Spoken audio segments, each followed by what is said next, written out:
Now the question number 8 says the sum of the infinite series 1 by 5 into 1 by 5 minus 7 and similarly 1 by 5 square into 1 by 5 square minus 1 by 7 square and so on. ठीक है, बहुत easy question है, इसमें कुछ भी tough नहीं है, कुछ भी ज़्यादा सोचने को नहीं है। आप सिंपल एक काम करो, यहाँ पे दो ग्रुप बनेंगी। कौन कौन सी? एक 1/5 और 1/5 और एक 1/5 इंटू 1/7। ठीक है, यानी कि एक 1/25 की ग्रुप बनेगी और एक 1/5 इंटू यानी कि 1/35 की ग्रुप बनेगी। सिमिलरली अब यहाँ देखो 1/25 whole square minus 1/35 whole square. Am I right? Yes. यहाँ पे 1/25 whole cube minus 1/35 whole cube. तो अब ऐसे दो, एक डिनोमिनेटर में 25 रहेगा, एक डिनोमिनेटर में 35 रहेगा, और उनके दो ग्रुप्स में आप तोड़ दो या आपको एक सम ऑफ इन्फिनिट जीपी सीरीज मिल जाएगी।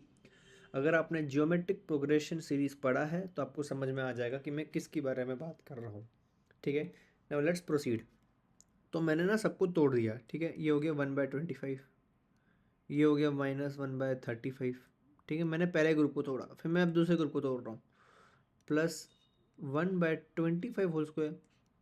कैसे? 1/5 इंटू 1/5 होल स्क्वायर है ना, तो वो 1/25 होल स्क्वायर हो जाएगा, माइनस 1/35 का होल स्क्वायर। सिमिलरली 1/25 का होल क्यूब माइनस 1/35 का whole cube and so on to the infinity. ठीक है, क्योंकि अगर कुछ दिया नहीं है किसी लिमिट तक तो हमें मतलब इन्फिनिटी तक निकालना है। इन्फिनिटी निकालने के लिए बहुत इजी ज्योमेट्रिक प्रोग्रेशन का फॉर्मूला होता है, एंड वो भी मैं आपको बताऊंगा। ठीक है, अब आप देखो, ये जो जितने भी आपको यहाँ पे नंबर्स दिख रहे हैं, यहाँ पे ये दो फैमिली में डिवाइड हो जाएंगे। कौन कौन से दो फैमिली? ये हो जाएंगे, एक आपका हो जाएगा 1/25 वाली सीरीज, आप सारे 1/25 वाले को एक साथ ले लो, और एक 1/35 वाली सीरीज, सारे 1/35 वाले को एक साइड ले लो। ठीक है, एंड सबका साइन भी इक्वल है। 1/25 के कोएफिशिएंट में ओनली प्लस साइन आपको दिखेंगे। ये देखिए, ये प्लस है, ये प्लस है, ये प्लस है, एंड 1/35 के बाजू में माइनस वाले साइन सबको मिलेंगे। ठीक है, तो now let's proceed with the question now. तो मैं इसको 1/25 वाले को एक फैमिली में रख देता हूँ। 1/25 प्लस 1/25 का होल स्क्वायर प्लस 1/25 का whole cube and so on, minus, मैंने सारे माइनस को कॉमन ले लिया, फिर ये बचेगा -1/35 प्लस 1/35 का होल स्क्वायर प्लस 1/35 का होल क्यूब। ठीक है, अब आप ध्यान से चीज़ को देख सकते हैं, ये दो जियोमेट्रिक प्रोग्रेशन में डिवाइड हो चुका है। एक में सिर्फ 1/25 का सीरीज चल रहा है, एक में 1/35 का सीरीज चल रहा है। यहाँ पे फर्स्ट टर्म 1/25 है, एंड उनका जो रिपीटिंग, जो आर की वैल्यू होती है ज्योमेट्रिक प्रोग्रेशन में, एक आर होती है ना। ज्योमेट्रिक प्रोग्रेशन कैसे दिखती है? A R square, A R cube, ऐसे दिखती है ना। तो वो जो आर, जो कांस्टेंट मल्टीप्लिकेशन हो रही है, वो कितनी है? 1/25। सिमिलरली यहाँ पे जो ए की वैल्यू है वो है 1/35, एंड इस सीरीज में जो आर की वैल्यू है वो है आपकी 1/35। अब मैं सॉल्व करता हूँ। अब ज्योमेट्रिक प्रोग्रेशन की समेशन का मतलब इन्फिनिटी सम का एक फॉर्मूला होता था, एंड एक ऐसे सम ज्योमेट्रिक प्रोग्रेशन जिसमें जो आर की वैल्यू अगर आपकी लेस देन 1 हो। ठीक है, अगर आर की वैल्यू आपकी लेस देन 1 हो तो ज्योमेट्रिक सम ऑफ इन्फिनिटी की एक और अलग फॉर्मूला थी। अब मैं आपको बताता हूँ क्या। तो ज्योमेट्रिक सम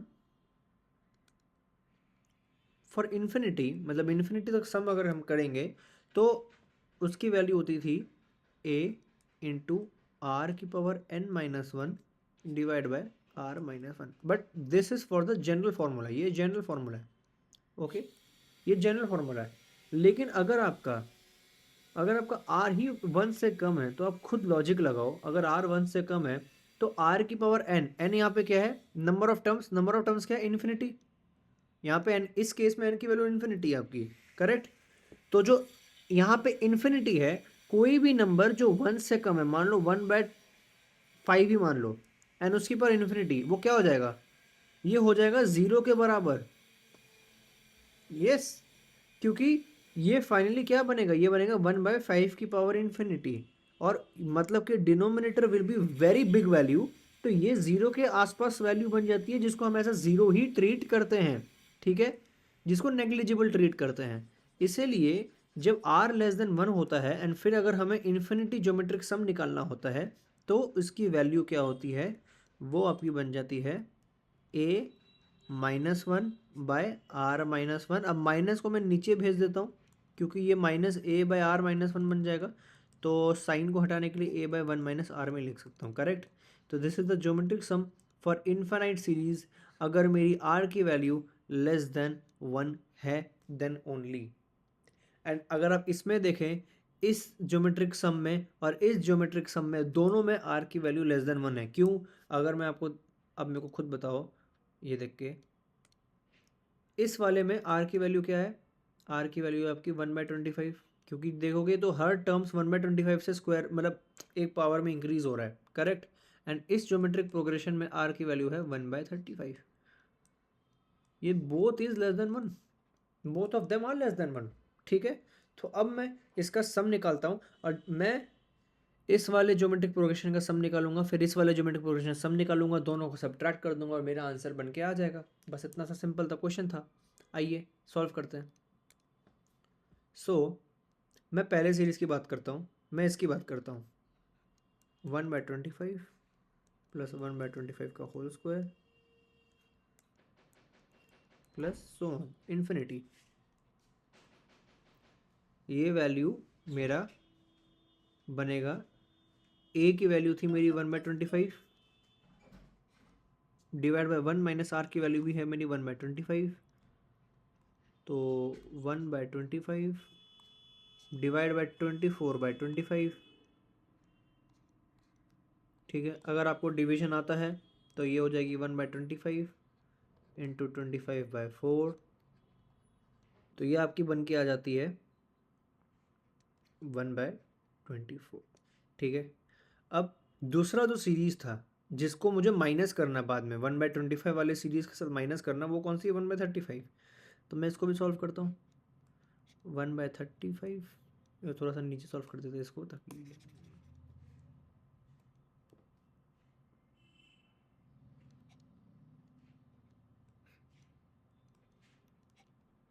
1/35 का whole square and so on. इसकी जो ए की वैल्यू है वो है मेरी 1/35, आर की वैल्यू भी है मेरी 1/35। इसको भी अगर आप फर्दर सॉल्व करोगे 1/35 34/35, ये आपकी 1/34 बन के आ जाएगा, ठीक है। अब मुझे क्या करना था, जो 1/25 वाली जो सीरीज थी उनका ज्योमेट्रिक सम जो मेरे को 1/24 आया है, और ये जो वैल्यू है दोनों को मुझे सब्ट्रैक्ट कर देना है। यस और नो? Yes sir. तो मैं बस इतना सा ही काम करूँगा।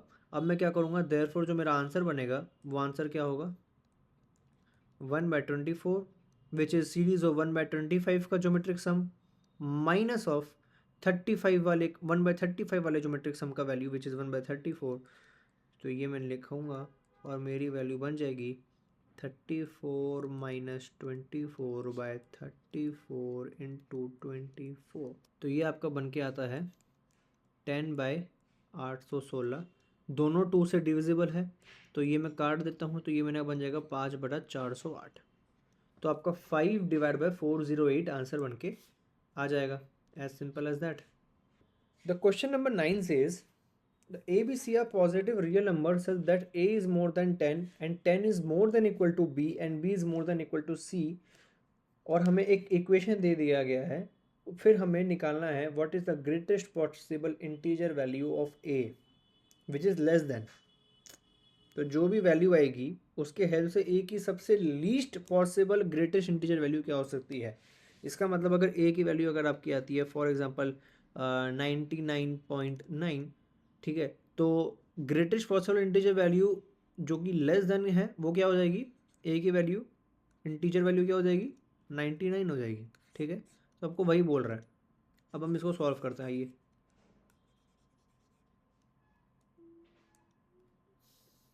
Given is log of 8a plus b by log of base 2c plus log of 27 a minus b by log of base 3c is equals to 2/3। मैं क्वेश्चन को सॉल्व करने से पहले मैं आप लोग के साथ एक बात शेयर करना चाहता हूँ, आप लोग को बताना चाहता हूँ कि कोई भी क्वेश्चन सॉल्व करने के लिए ना आपको घबराने की ज़रूरत नहीं है। ये भले ही देख के बहुत कॉम्प्लिकेटेड लग रहा होगा, आपको समझ नहीं आ रहा होगा कि स्टार्ट कैसे करें, तो थोड़ा सा काम होके अगर आप गौर से इसको देखें तो आपको पता चलेगा कि दोनों में एक चीज़ कॉमन है। ये कौन सा दोनों में? इस टर्म में और इस टर्म में एक चीज़ कॉमन है। क्या? 8 जो होता है वो आपका 2 की पावर 3 होता है, एंड 27 जो होता है वो आपका 3 to the power 3 होता है।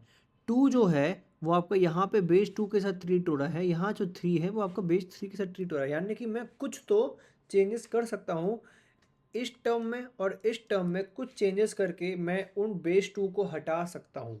ठीक है, तो घबराने का बिल्कुल ज़रूरत नहीं है, बहुत ही ईजी क्वेश्चन है ये, it's a really very easy question. अब मैं आपको बताता हूँ इसमें करना क्या है। यहाँ देखो ध्यान से, लॉग बेस 8a+b, कभी भी आपको ऐसे लॉग बेस ए बी मिले, मान लो फॉर एग्जांपल, ठीक है, तो आपको अगर समझ में नहीं आ रहा है कि आगे प्रोसीड कैसे करें, तो हमेशा बेस 10 में तोड़ देना। बेस 10 में कैसे होता है? Log base 10b by log base 10a। ठीक है, तो कभी भी आपको लॉग ए बी दिया जाए एंड आपको समझ नहीं आ गया कि प्रोसीड कैसे करना है, आप हमेशा उसे बेस 10 में तोड़ के खोल दें। अब लॉग को और थोड़ा सा खोल दें, तो इससे क्या होता है, आपको थोड़ा सा और क्लैरिटी मिलती है। ठीक है, तो लेट्स डू इट। ये आपका हो जाएगा log of a+b by log of 8 divide by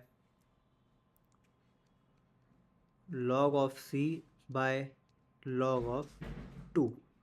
base 10 default होता है इसलिए मैं बेस 10 लिख नहीं रहा हूँ। ठीक है, एंड देन ये आपको हो जाएगा log of a minus b by log of 27 divide by, ये आपका न्यूमरेटर को मैंने खोल दिया, अब मैं डिनोमिनेटर को खोल रहा हूँ, log of base c by log ऑफ 3 इज इक्वल्स टू 2/3। ठीक है, आइए और समझते हैं। अब आप ध्यान से देखो, log ऑफ 8 क्या है? log ऑफ 8 है मेरा log of 2 to the power 3। And मेरे को एक बात पता है कि log ऑफ a⁴n में से मैं n को बाहर लेके n log a कर सकता हूँ, राइट? ये वो वाली फॉर्मूला बन जाती है, तो बस मैं वही करूँगा, 3 को बाहर ले लूँगा। ठीक है, तो ये क्या बन जाएगा? यह मेरा बन जाएगा 3 log 2। Same goes for log 27। log 27 आपका क्या है? log 27 है आपका log ऑफ 3 to the power 3, तो ये आपको बन जाएगा 3 log 3। अब देखो कहीं ना कहीं मुझे शायद कैंसिल आउट हो जाएगा टर्म्स। ठीक है, लेट्स सॉल्व इट।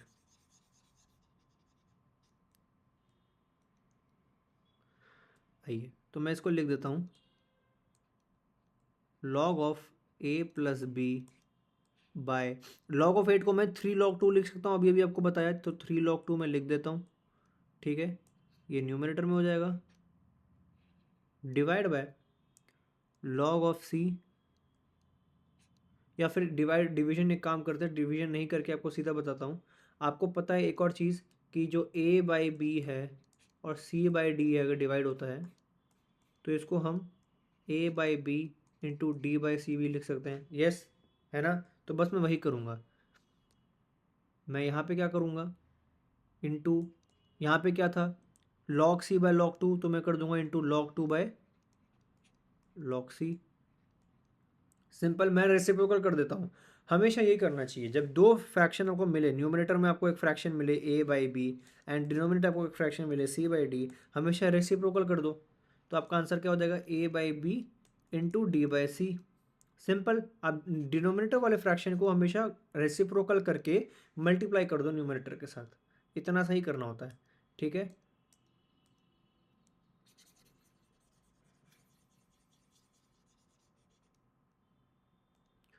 तो सिमिलरली नेक्स्ट टर्म जो हो जाएगा वो हो जाएगा log of a minus b, and log of 27 हमने अभी अभी डिराइव किया, वो होता है 3 log ऑफ 3 इंटू, इसका रेसिप्रोकल करना है, यानी कि log 3 ऊपर आएगा और log c नीचे आएगा और मल्टीप्लाई कर देना है न्यूमरेटर के साथ, जो कि है log a minus b divide by 3 log 3। ये आपका फाइनल है क्या, 2/3। अब अगर आप ध्यान से देखो, इसमें log 2 कैंसिल हो गया, इसमें log 3 कैंसिल आउट हो गया, ठीक है। एंड पूरे टर्म में अगर मैं 3 से मल्टीप्लाई कर दूँ, क्योंकि यार आप एक चीज़ नोटिस करो, यहाँ पे 3 डिनोमिनेटर में कॉमन है, यहाँ पे 3 डिनोमिनेटर में कॉमन है, और यहाँ पे भी 3 जो है वो डिनोमिनेटर में कॉमन है। तो मैं 3 से अगर पूरे ही इस इक्वेशन को मैं 3 से मैं मल्टीप्लाई कर दूँ अगर, तो ये 3 क्या हो जाएगा मेरा, कैंसिल आउट हो जाएगा। यस, बस हम वही करने वाले हैं, आइए समझते हैं। तो मैंने मल्टीप्लाई बाय कर दिया 3, मल्टीप्लाई बाय 3, तो मेरा को ये बन जाएगा log of a plus b divide by log of c plus log of a minus b by log of c is equals to 2, ठीक है। एक और चीज़, दोनों में डिनोमिनेटर कॉमन है, तो बस एडिशन कर दो, log of a plus b plus log of a minus b is equals to 2 log c। मैंने न्यूमरेटर को ऐड कर दिया क्योंकि डिनोमिनेटर कॉमन था, डिनोमिनेटर को मैंने ऊपर भेज दिया राइट हैंड साइड में, तो वो 2 log c बन गया। अब यहाँ पे 2 log की प्रॉपर्टीज़ हैं, एक आपका है अगर log of x plus log of y आपको दिखता है, तो आप हमेशा उसको सिंगल log में कैसे बनाते हैं, log of x into Y.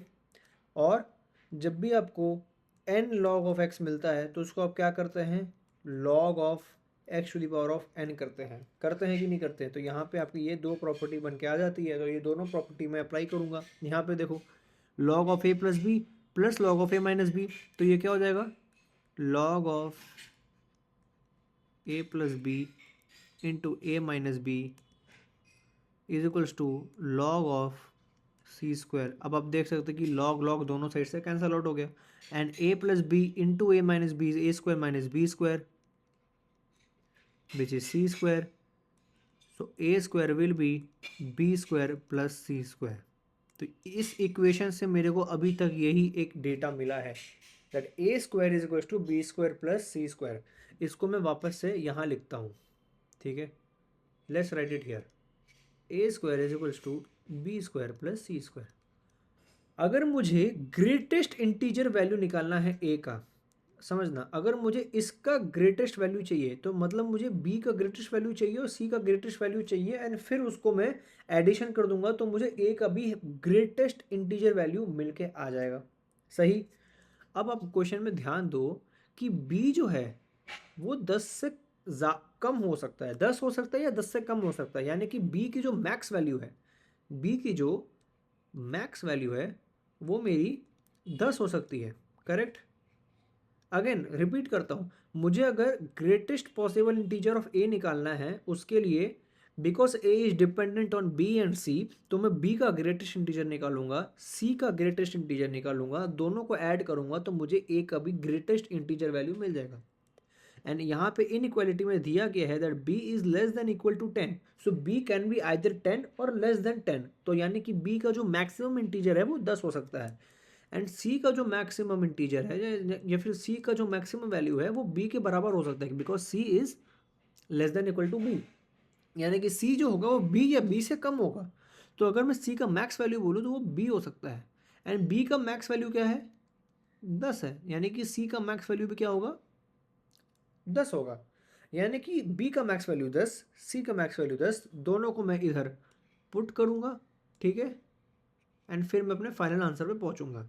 तो 10 का होल स्क्वायर प्लस 10 का whole square is equals to 100 plus 100, so a square की वैल्यू आती है आपकी 200, तो a की वैल्यू आपकी क्या आती है 10√2, and if you know the √2 is 1.41, right, तो ये आपकी हो जाएगी 14.1। एंड मैंने क्वेश्चन के स्टार्टिंग में बताया था कि यहाँ पे ये साइन मत भूलना है, यहाँ भी बहुत लोगों ने गलती की है, मेजोरिटी ऑफ द पीपल जो अटेम्प्ट किया इस क्वेश्चन को उन्होंने गलत किया, यानी कि 95% लोगों ने इस क्वेश्चन को गलत सॉल्व किया, क्योंकि मोस्टली लोगों ने 15 लिखा है। 15 आंसर नहीं होगा, ग्रेटेस्ट पॉसिबल इंटीजर वैल्यू वो 14 ही होगा, क्योंकि ए की वैल्यू 14.1 है, तो ए की वैल्यू 14.1 या उससे नीचे ही हो सकती है।